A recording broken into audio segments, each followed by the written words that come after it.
Testing, 1, 2, testing. I got a feeling. Yes. I don't know the rest of it. That's the problem. All right, Bill.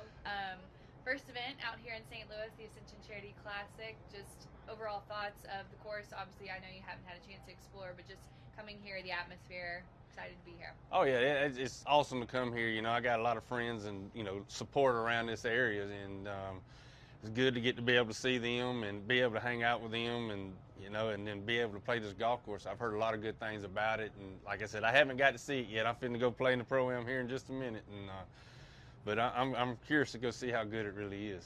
Awesome. This is your 4th PGA Champions Tour event. What's that transition been like for you? What are the things that you've been surprised at? And sort of. How far I fell off with the competitiveness, I'd say. I've kind of lost touch of really how hard I need to practice, how hard I need to work at it.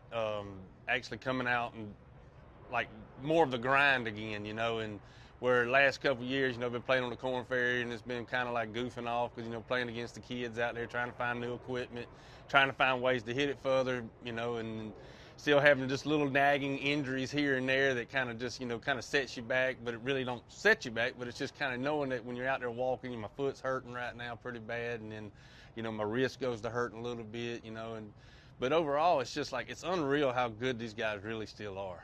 That to me was the most shocking thing.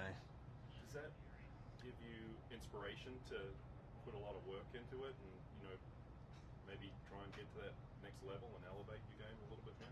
Yeah, oh yeah. I mean, yeah, to be able to come back out and practice and, I do want to get to the next level. I wouldn't say to the next level, just more like get back to a competitive form. I mean, I've felt like the last 2 weeks, like the first week I was kind of jittery and kind of figuring out what I'm doing, and then the last 2 weeks have been pretty good. I've hit the ball a lot better. I just ain't putting the ball very well, and then, putting on greens now that are a little quicker than what I've been used to playing on. When I go home, it's like putting in, your front yard versus putting on your bathtub, and it's been a little different in the transition of trying to figure out, all right, you got to slow your pace down this, you got to do little different things, work on my shorter putts, and kind of get myself back into that feeling again. You mentioned some injuries too. As we all get older, we deal with stuff like that. You mentioned some foot problems.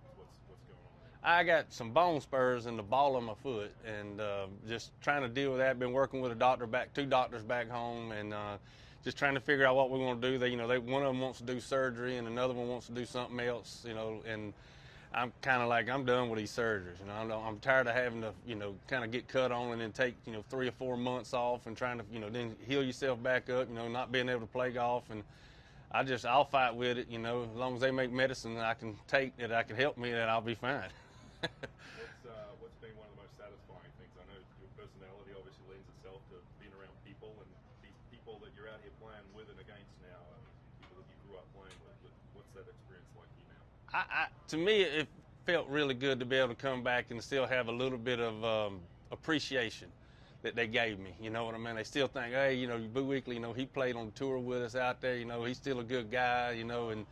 And I'm still the same person I was when I first came out on tour. And be able to sit there and talk with the guys and eat lunch with them, hang out with them, ask them questions about different things, and it still feels good to be able to be acknowledged.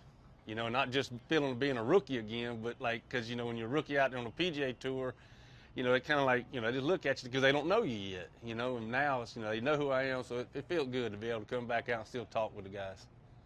Anything in your game in particular that you're focused on this week?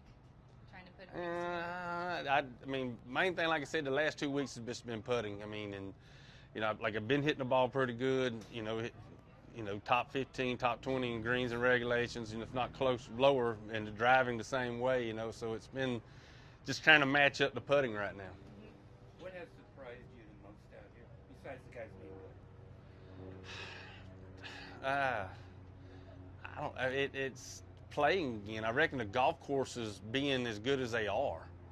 I'm thinking usually the golf courses, I'm thinking when I was on the PGA Tour, they playing golf courses at 6,400, 6,500 yards. But now that's not the case.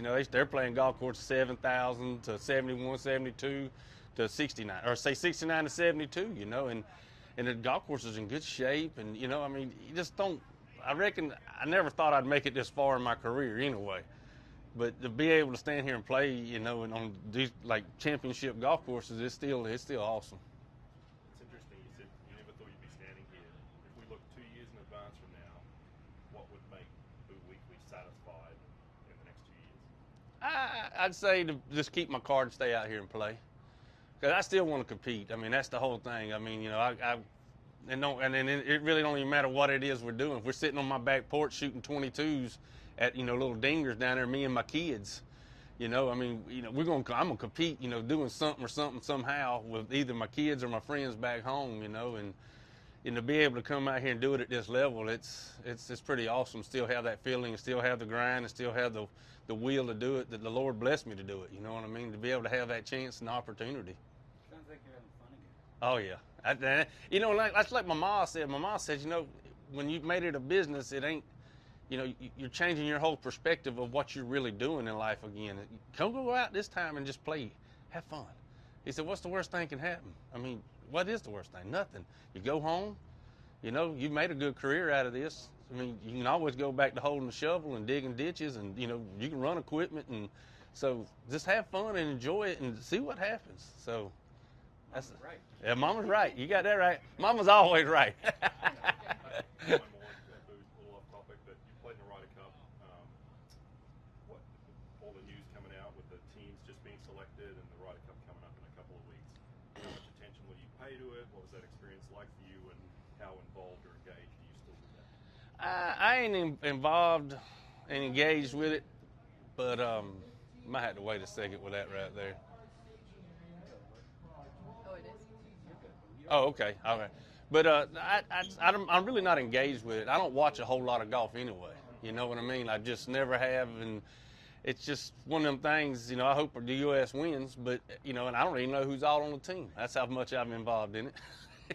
But I'll pay attention. You know, once it's out there and they start playing, I'll probably watch it because you know, just still going to bring back memories of you know how good it was for us and.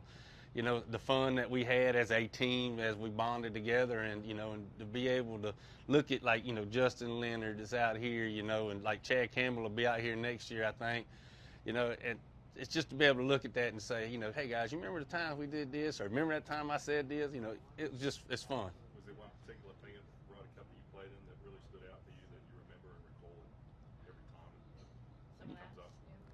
I mean, it really was all a blur. Because it kind of went, and you know, it happened so fast. You know, I mean, I can tell you every shot the last day I hit, you know, but but like the match when me and JB's playing, you know, against, said I can't even tell. I know it was Westwood, but I couldn't even tell who the other guy was. You know what I mean? It's like that. You know what I mean? I can't recall everything that went down. But Yeah. The broom riding. Yeah, well, the broom ride. I mean, that was, you know, I rode the horse off the Happy Gilmore right off the tee, you know, but I mean. That was one of the things I already kind of had a game plan for it, but I kept forgetting about it. And then all of a sudden, I was sitting there when they announced my name, you know, to play the singles matches. I took my practice swing, and all of a sudden it clicked. And when it clicked, I mean, if they show it in slow motion, you'll still see the video of me smiling. Like I'm like, oh, there it is. And then all I had to do is if I can get it over that tree on that corner there, I'm gonna ride the pony. And then I did it, and then of course I rode the pony with black pants on, white socks. I was a pinto. Thank you. You